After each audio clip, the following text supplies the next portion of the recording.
कार्यक्रम के प्रायोजक हैं कृषि मंत्रालय भारत सरकार।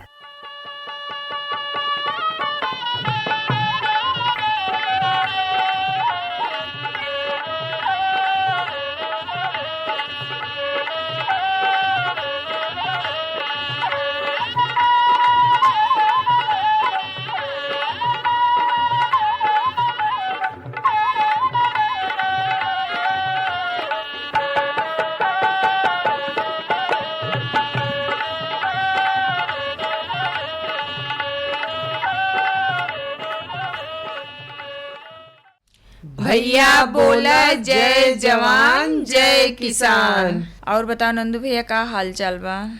देखा नैना बहन, हाल चाल तो इस समय बढ़िया बाहो। काहे से कि कहल जाला ना कि किसान भैया लोग जब ढेर जौन बा काम के बोझ अपन सर पर लेके चलल हैं तो उनके अपन शरीर से बहुत परेशानी समझ में आवे और ना ही कौनो परेशानी समझ में आवे। काहे से कि देखें खाली रहबे ना करल हैं और कहीं न कहीं नैना बहन इस समय देखें किसान भैया लोग अपन धान के नर्सरी बहुत किसान भैया लोग डाल चुकल हुआ और देख रेख भी ओकर करत हुआ।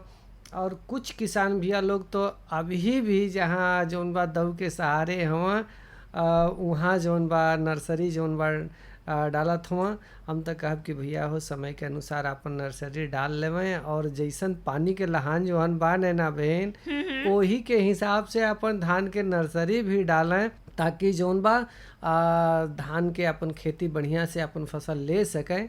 और देखें दूसरे तरफ अपन जौन भी खरीफ में चाहे मोटा अनाज के बाद बा चाहे तिलहन दलहन के बाद बा वो अपन किसान भैया लोग बुआई करत हुआ। कुछ किसान भैया लोग बुआई कर भी चुकल हुआ। तो भैया बस यह बा कि जौन भी किसान भैया लोग अपन बुआई करत हुआ तो भैया देखें मेहनत तो सब कुछ होला नैना बहन, जोताई कोड़ाई सब, लेकिन भैया बीज बिहन जौन होखे वो बड़ा ठोक बजा के होखे, प्रमाणित होखे, स्वस्थ होखे और जौन बा शोधित बीज होखे, तब जा कर के कहीं अपन फसल जौन बा आपके अच्छा मिली। चाहे मोटंजा के होखे, चाहे तिलहनी के होखे, चाहे दलहनी के होखे। अब देखें जैसे अरहर के बात होला तो अरहर के बात तो बहुत किसान भैया लोग ही रहल हैं नैना बहन कि अपन घर के ही घरेलू बीज के ही ज़्यादा इस्तेमाल कर लेवल हैं। और ओमे कई तरह के जौन बीमारी से ग्रसित भी अगर बीज रहला ओहू के खेत में चल जाला। और बाद में देखल जाला कि जड़ जनित जौन बीमारी होला, उकठा होला, चाहे तो अपन कई तरह के जौन दीमक लग जाला तो ऐसे निजात भैया बाद में पछतावे के न पड़े जब फसल अपन सूखे लगे। अभी ही भैया ओके अच्छा से अच्छा किस्म के बीज अपन इस्तेमाल करें, ओके शोधित करें, तब जा कर के भी हम खेत में जौन बा डालें ताकि आपके सही स्थिति में जौन बा फसल मिल सके। और देखें अपन खेती बाड़ी तरकारी गोरुआरी तब जा कर के कहीं न कहल जाला किसानवाड़ी। तो अपन जहाँ भी किसान भैया लोग हम भैया हो एकरे साथे साथे अपन जौन विविधीकरण के बात होला नैना बहन कि एकरे साथे साथे विविधीकरण भी अपनावल जाए ताकि जौन बा गृहस्थी के गाड़ी जौन बा आगे सही दिशा में बढ़ सके। अब देखें किसान भैया लोगन के बीज के पैसा के जरूरत होई, तर दवाई के जरूरत होई, जुताई कोड़ाई में पैसा लगी तो भैया वो खेती तो तुरंत ना दी। लेकिन जौन भी विविधीकरण में बात होला कि चाहे अपन देखें मुर्गी पालन कर लें, चाहे जी भैया बकरी पालन कर लें, चाहे कुछ डेयरी व्यवसाय कर लें, चाहे मधुमक्खी पालन कर लें, चाहे मत्स्य पालन कर लें। तो देखें अपन मछली पालन तो एक परंपरा रहे पहले नैना बहन कि जब धान के खेती होखे ना, जब धान रोपाए वही में खेत में समझ ल कि अपन मछली डला जाए और जब धान कटाए लगे तो एक तरफ धान के फसल मिल जाए और दूसरे तरफ मछली मिल जात रहे। लेकिन आज जौन बा भैया लोग जौन भी प्राकृतिक संसाधन रहे, जौन साधन रहे ओकर बड़ा दोहन कैलें, बड़ा तेज टंगारी चलौलें। और आज तो ऐसन स्थिति बा कि भैया अगर आपके पास अगर पानी के पुख्ता अगर साधन ना बने न बहन तो कहीं न कहीं जौन बा धान के खेती भी करल बड़ा मुश्किल बा। तो भैया हो इस समय देखें जौन बा प्रधानमंत्री मत्स्य संपदा योजना भी सरकार जौन बा आपके साथ में बा। अगर आप मछली पालन करल चाहत हुआ तो भैया हो पहले ही आप जौन बा एकर योजना बनावें और योजना बना के सरकार से जौन बा एकर साधन के अपन लाभ लेकर के पहले तो देखें अगर मछली पालन करे के बाद तालाब के आपके ज़रूरत हुई तो तालाब के भी जौन बा तैयारी कर लेवें। और तालाब भी देखें बहुत से किसान भैया लोग अपन जौन बा ब्लॉक से अपन संपर्क करके अधिकारी भी संपर्क करके तालाब के भी निर्माण कैले हुआ। तो मछली पालन जौन करल चाहत हुआ भैया तो ये जौन सरकार के मनसा बा कि यह मनसा बा कि मतलब जौन भी इनकर शुरुआती दौर बा या ई कहला कि जौन मछली पालन करल चाहत हुआ वो मछली पालन के क्षेत्र में उनकर विकास कैसे होखे। हाँ यही खातिर जौन बा अपन प्रधानमंत्री मत्स्य संपदा योजना चलावल गईल कि उनकर जौन बा देख रेख चाहे बात करला कि उनकर बीज के व्यवस्था के बात करला चाहे नीली क्रांति भी यही रहल कि भैया पर्यावरण और आर्थिक रूप से जौन अनुकूल मत्स्य पालन बा ओकर बढ़ावा मिले और एक अतिरिक्त आय के रूप में एक साधन बने। बहुत से किसान भैया लोग ऐसे नवा नैना बहन के देखें एक तरफ तालाब में अपन मछली पालन करत हुआ और तालाब में ही जौन बा अपन मुर्गी पालन करत हुआ तालाब के ऊपर जौन बा बाड़ा बना के। अब ओसे दू चीज के फायदा लेत हुआ। एक तो जौन बा मुर्गी के जौन बीट बा तालाब में जौन बा मछली के भोजन बन जात बा सीधा जाके। और दूसरी तरफ जौन बा उनके अतिरिक्त मुर्गी पालन के आय मिल जात बा। तो कहीं न कहीं एकर भी और देखें उत्पादन वृद्धि में भी जौन बा योजना अपन काम करत बा कि मछली उत्पादन में कई गुना एकर बढ़ावा भी देखल जात बा और मछुआरा और किसान भैया लोगन के आय में काफ़ी वृद्धि देखे के मिलत बा ई योजना से। और देखें जब वृद्धि मिलत बा और लाभ मिलत बा तो समझ लें कि रोजगार भी बा। तो मछली पालन से जलीय जीव के क्षेत्र में भी लाखों अपन नया रोजगार के अवसर उत्पन्न होत बा और एकर भी लोग अपन जौन बा एक बढ़िया तौर से जौन बा एकर खेती का कहला कि एकर मतलब व्यवसाय कर रहल बा करत हुआ। तो देखा भैया आज के मतलब एकर लाभ लेवे के बा तो अपन सरकार के तरफ से देखा उनके मिल रहल बा। तो हु बदे जैसे उनके आवेदन करे के बाद तो देखा हर चीज ऑनलाइन चलल बा। तो कौनो भी दुकाने पे कैफे पे जाके तू ऑनलाइन के जैसे आवेदन कर सकत है। ओकरे बदे जैसे उनके पासबुक बैंक का पासबुक होए के चाहिए, पैन कार्ड होए के चाहिए, उनका आधार कार्ड होए के चाहिए। आधार कार्ड के साथ साथ पे जो कहल जाला मोबाइल नंबर लिंक हवा वो मोबाइल नंबर जरूर लेके जाए ताकि ओटीपी जो कहल जाला ओटीपी के जरिए ही दिखाई आवेदन कर सकत है। बिल्कुल बिल्कुल। और कहीं न कहीं अगर ज़्यादा जानकारी लेवे के बाद आधिकारिक वेबसाइट जो फिशराइज डिपार्टमेंट के अपन वेबसाइट पर जा करके अपन जानकारी ले लेवें या तब या अपन जौन भी जिला मत्स्य विभाग बा वहाँ से अपन जानकारी इकट्ठा कर लेवें और तब जा कर के इनकर अपन लाभ मिली। और देखें योजना में आर्थिक सहायता जेकरा की सब्सिडी कहल जाला नैना बहन ओकरो भी मतलब प्रावधान बा ओहो जौन बा अपन ले सकल है। और स्वयं के भूमि पर जौन बा जिसन की पहले भी हम कहले कि अपन तालाब निर्माण भी अपन करवा सकल है जेकरा में कि मछली पालन करल जा सके।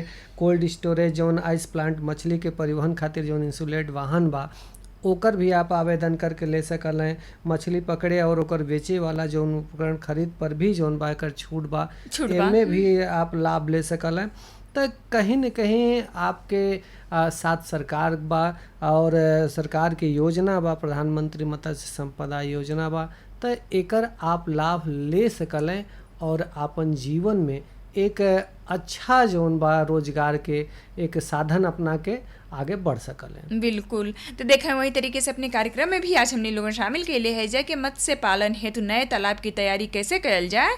ए पे अपन धर्मेंद्र भारद्वाज हैं जो मत्स्य बीज उत्पादन करौंधी दुद्धि से हवा इनसे देखा अपन जगह नारायण भैया बातचीत के लिए हवा तो सुनल जाए जानल जाए। और देखा श्यामदेव और उनका संघाती के गावल कुछ मन मैसान भी होई और देखा बाजार भाव भी अपन शामिल बा।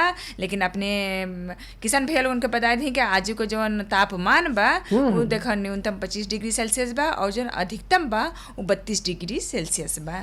तो हम तक अब नैना बहन की जानकारी क्रम में आवाज सुनल जाए कि मत्स्य पालन हेतु नए तालाब की तैयारी कैसे करें।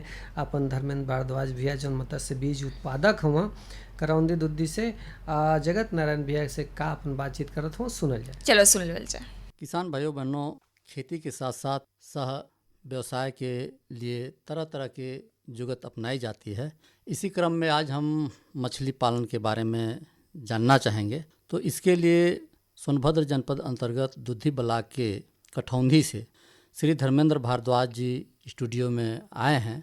धर्मेंद्र जी, आपका स्टूडियो में आने के लिए बहुत बहुत स्वागत है। धन्यवाद भैया। और सबसे महत्वपूर्ण बातें कि इस समय मानसून बिल्कुल आ ही गया है, लगभग छिट-फुट बरसात भी हो रही है और मछली पालन के लिए किसान बहुत सारे लोग उत्सुक हैं। बहुत तो पुराने किसान हैं और बहुत नए लोग भी इच्छा जाहिर करते हैं कि हम भी मछली पालन करें। तो कहाँ शुरुआत करें मछली के लिए इस बरसात के मौसम में? जी देखें, जैसे मत्स्य पालन कोई भी धंधा शुरू किया जाता है तो उसके लिए कुछ जानकारी प्रशिक्षण का ज़रूरत पड़ता है।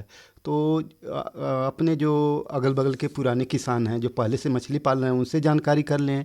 मत्स्य विभाग जिले पर है उनके अधिकारियों से मिलें, तो कुछ जानकारी इकट्ठा करें।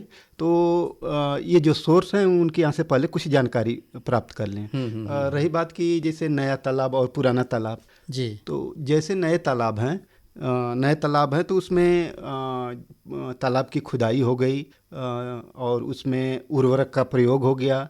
उसमें तरह तरह के वीड्स जैसे खरपतवार हो नए तालाब में नहीं होते हैं। हाँ, तो उसमें केवल जो भी गोबर की खाद हो गई सड़ी हुई जी, और उसमें पानी भर के चूने का प्रयोग करना पड़ता है। पर बीघे जो है 2 से 2.5 कुंटल जो है चूने का शुरुआत में प्रयोग करना पड़ता है मछली डालने से पहले। अच्छा। तो इस तरह से करने के बाद उसमें पानी जब 4 फीट भर लिया जाता है तो मछली के लिए जरूरी जो पोषक तत्व होते हैं प्लेंटान, फाइटोप्लेंटान पहले पैदा होगा, पानी हरा हो जाएगा। हरा होने के बाद उस पर जू प्लेंटान पैदा होगा। जब पानी का कलर धीरे धीरे भूरा होगा तो जू प्लेंटान पैदा होगा, यानी मछलियों के लिए चारा उपयुक्त उसमें हो गया। उस समय किसान भाई क्या करें कि एडवांस फिंगरलिंग, किसान भाई सोचते हैं कि मछली का बच्चा तो बच्चा ही है तो एडवांस फिंगरलिंग लें। अच्छा। जैसे बड़े साइज का मछली का बच्चा लेंगे तो उनसे उनका प्रोडक्शन जो है, उत्पादन जो है बहुत अच्छा मिलेगा।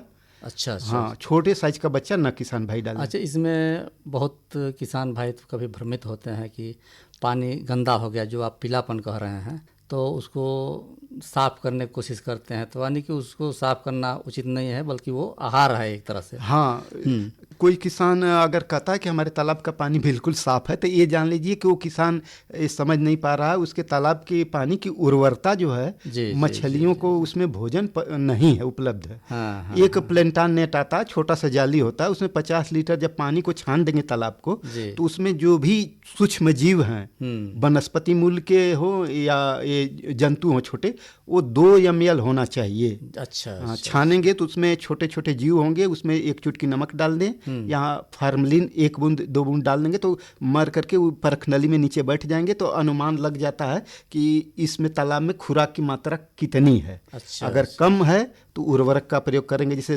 कच्चे गोबर का पानी भरने के बाद कच्चे गोबर का घोल बना करके एक नियमित अंतराल पर 15 दिन 10 दिन पर तालाब में छिड़काव करेंगे तो प्लेंटान का यानी उनके मछलियों के चारा का प्रोडक्शन बढ़ जाएगा। पानी जो है तालाब का हरा होगा। हाँ। और अगर पुराने तालाब जो हैं, हाँ, क्योंकि बरसात में नए पानी भी आएंगे, तो उसके लिए क्या हम प्रबंध करें?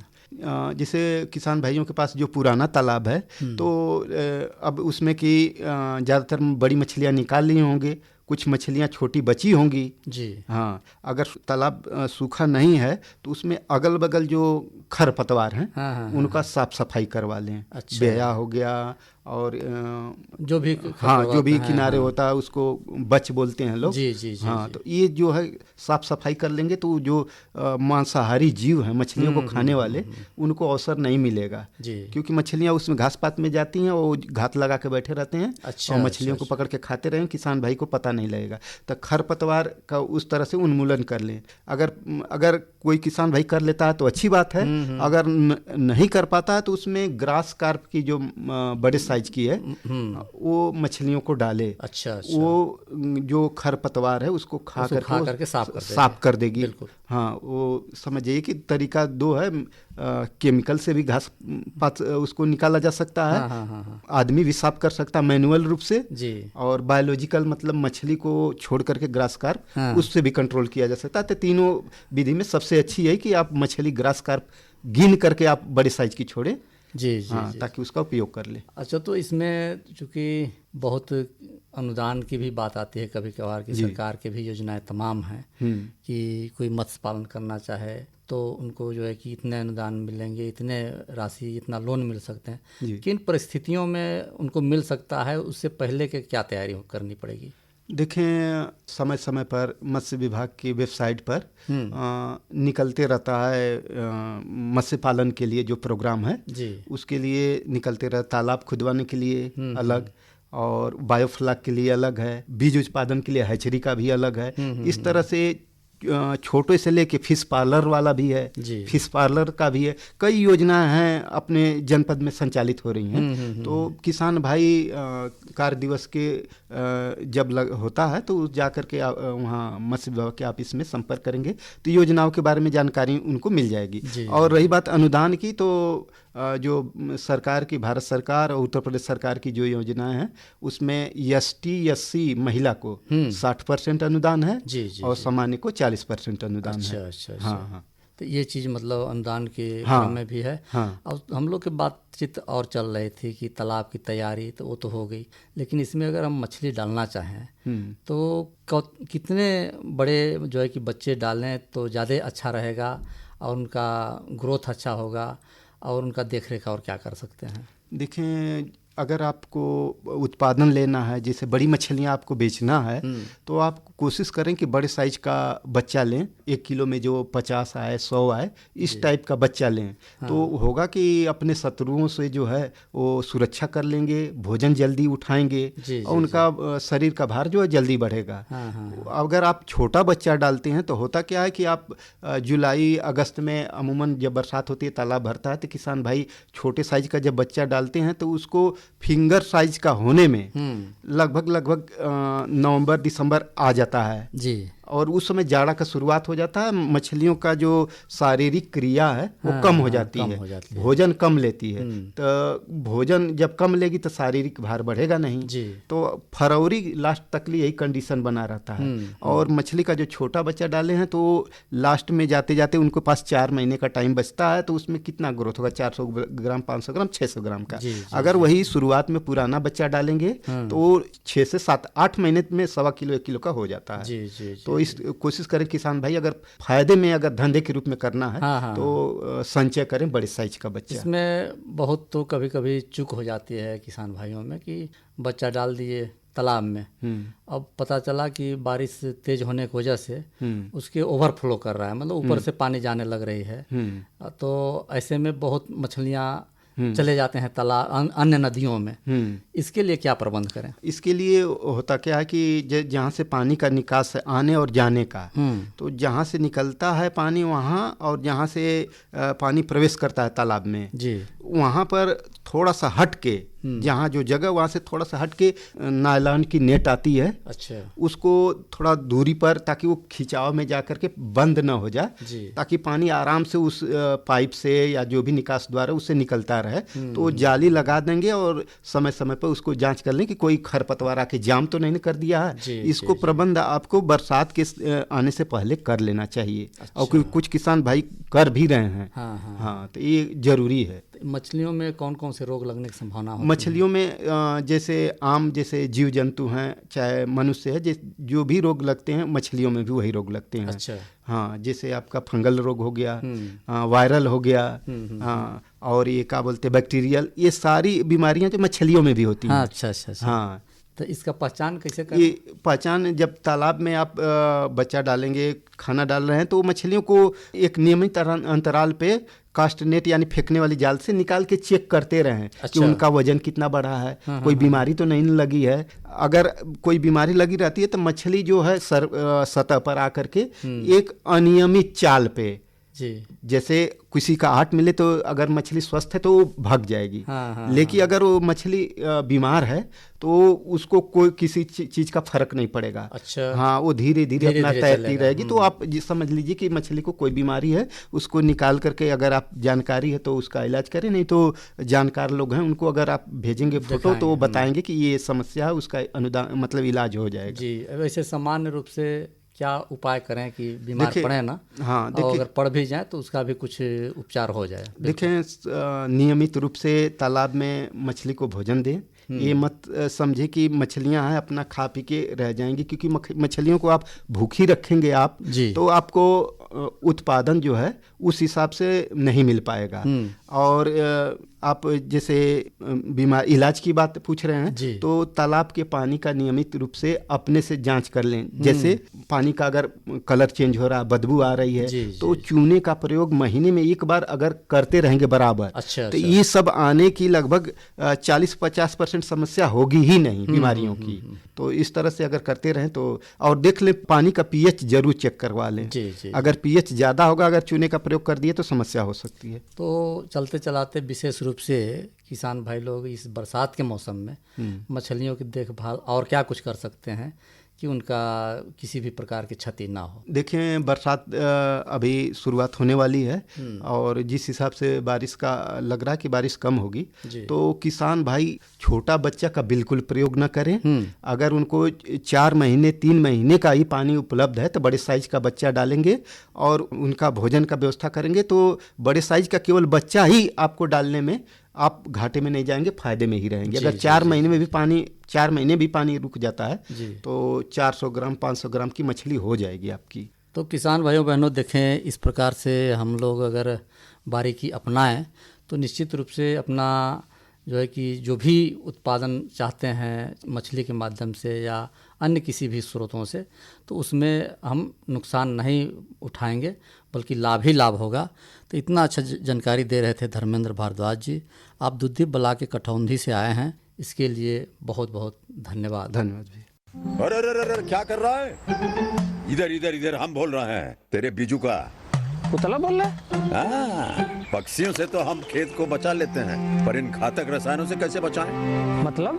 देख बेटा, तू जो ये अंधाधुंध रसायन मिलाता है ना, मिट्टी की सेहत बिगड़ने लगी है और जब माटी ही कमजोर पड़ जाएगी तो उपज कैसे सेहतमंद होगी? अरे पहले ऐसा नहीं था। पूछना अपने बड़े बुजुर्गों से, कैसे फसल लहलहाती थी, शुद्धता झलकती थी। हाँ, माटी भी तंदुरुस्त और लोग भी। पहली वाली बात कहाँ? पर अब तो सब यही डाले हैं। सब नहीं, आज भी लाखों जागरूक किसान परंपरागत विधि से फसल उगा रहे हैं। खर्चा कम और उपज की कीमत भी बेहतर पा रहे हैं। सच है? रे बेटे, एक्सपीरियंस से बता रहे हैं, धूप में बाल सफेद नहीं किए हैं। हाँ। ठीक है भाई, मैं भी आज से जैविक खेती शुरू करूंगा। माटी से प्रेम की परंपरा है परंपरागत खेती। हर जोखिम से निकल कर फसल आए, सुरक्षित हो जाए।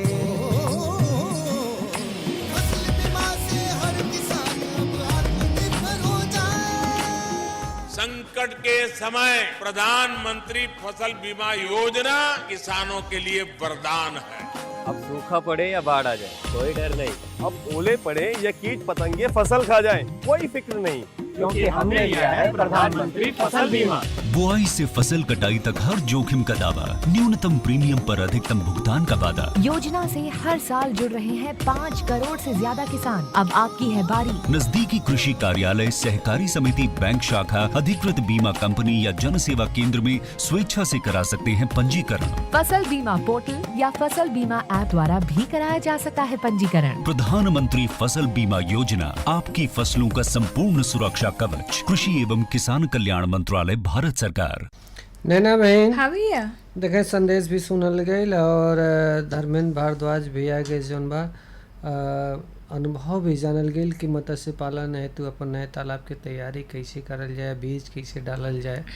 अपन जितना उनके अनुभव रहल वो अपन साझा कैले और किसान भैया जौन भी अपन मछली पालन करे के अपन तैयारी कैले हुई हैं वो ज़रूर उनका अनुभव शामिल करी हैं।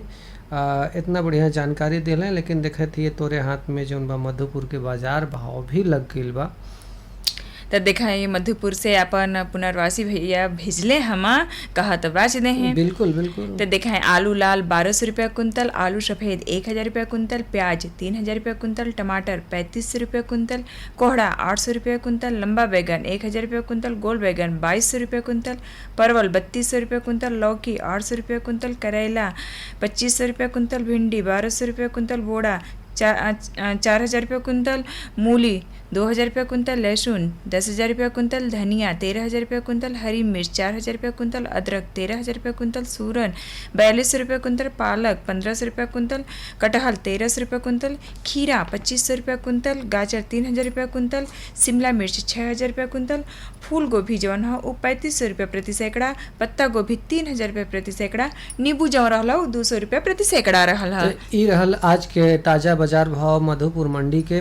पुनवासी चौहान बिहार के भी धन्यवाद दिहल जाए, कहे से कि उनकर हमेशा पार्टी के सहयोग बनल रहा।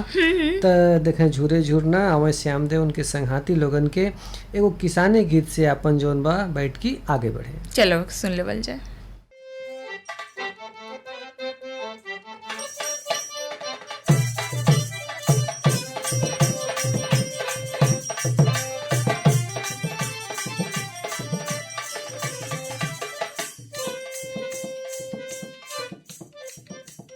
अपने सजनवा से कहली जननवा अंगनवा में जियो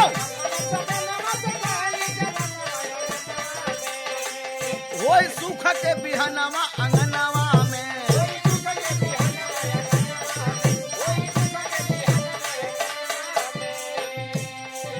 हर नया नया ढंग नया विधि अपनावा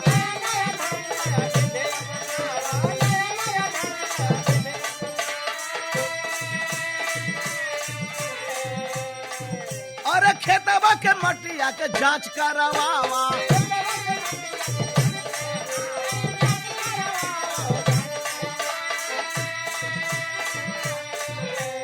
लेला बलकवा से हाइब्रिड धनवा अंगनवा में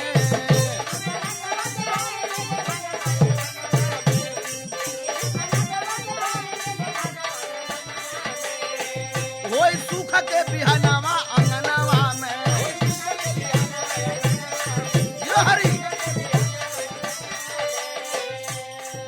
अरे जून या जुलाई में बेहन डलाई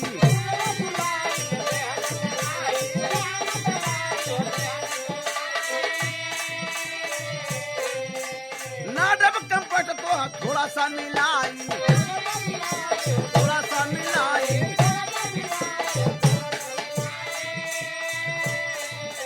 करब हमरो भाई जब बरसी सवना मायांगनवा में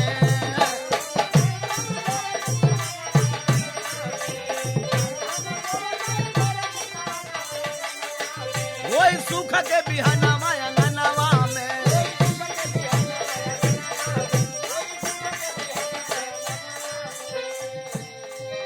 खेती में बड़ा परिश्रम होला, एक ठे काम करे के हुई। अरे समय समय पर कोई जाई निगरनिया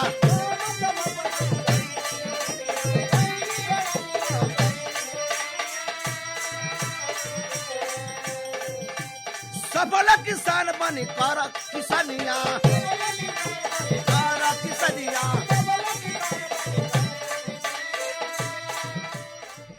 नैना बहन आनंद भैया देखा ही रहा श्याम देव संघाती इहो अपन मन फेर कैले और अब देखा चला चलावत यह कहब कि भैया हर खेत में मेड़ और हर खेत पर जो मेड़ पर पेड़ और भैया खेत भी समतल होके और घड़ी के इशारा बा कि अब अपन यहीं अपन बैठ की समेटल जाए, फिर अगले बैठकी में बात हुई मुलाकात हुई। तो भैया बोला जय जवान जय किसान।